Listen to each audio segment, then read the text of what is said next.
Уникальность этого форума в том, что он прошел здесь концерт, который организовал Рифат Фаттахов. Этот концерт, он всего несколько лет. Это проект новый Рифата Фаттахова. Это таланты, которые не профессиональные исполнители, а из поселков, из деревень, из городов. И он был просто уникальный.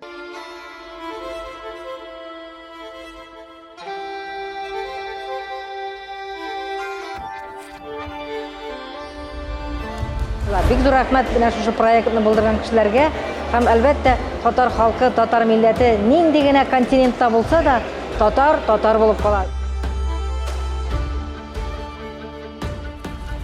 Шуны хәзер шаккатмагы, 5 сәгать булса 5 сәгатьтә карарга ризаек. Бик зур рәхмәт сезгә ямыгыз. Казанда улларның рәхмәтләре юксын, эшләрегез уң булсын.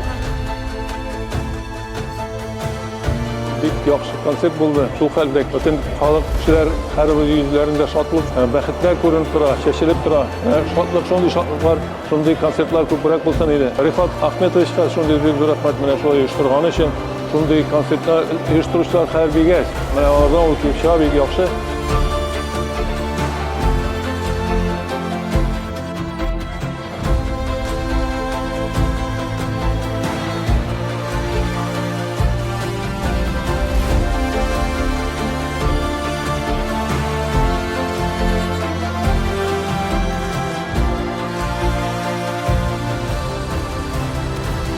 Он говорил нам, то он собирается вот такой, значит, проект. Многие в него не верили. И вот вчера мы были там, полный зал практически Камаловского театра.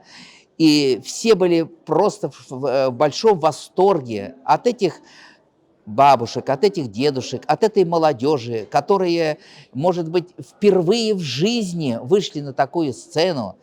Значит, сшиты костюмы, видно подготовка. Вот этот вот концерт, он придал также какую-то значимость, духовность, идеологию этому мероприятию. Концерт «Халық жауқалдари» – это самый народный, самый татарский концерт на современной татарской эстраде. Творческое начало у нашего татарского народа живет. Это говорит о том, что, Аллах берса, у нашего народа есть большое будущее.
Dünya kalem bile bulmuş sağ bulacağız tuğanla. Dünya kalem bile bulmuş sağ bulacağız tuğanla. Bağlamalar üzerinde cepheler geldi üzerinde. Yanıma sağ yürek elim sağlığa üzerinde. Yanıma sağ yürek elim sağlığa üzerinde. Bağlı gönlü alacağız zamanını dele kuyular ulakla. Sağlığımı eğdireceğim şiirler istemeye şuraya.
Çabakta diye, çabakta başlıyor. Sızılıp gitken bakmam, yine işim versin. Dinleri tege varırım, şu Zeynep'im. Dinleri tege varırım, şu Zeynep'im. Dinleri teğur, sen işlersin. Dinleri teğur, sen işlersin. Dapi dapi kummemek şu Zeynep'im. Dapi dapi kummemek şu Zeynep'im. Vay, dinleri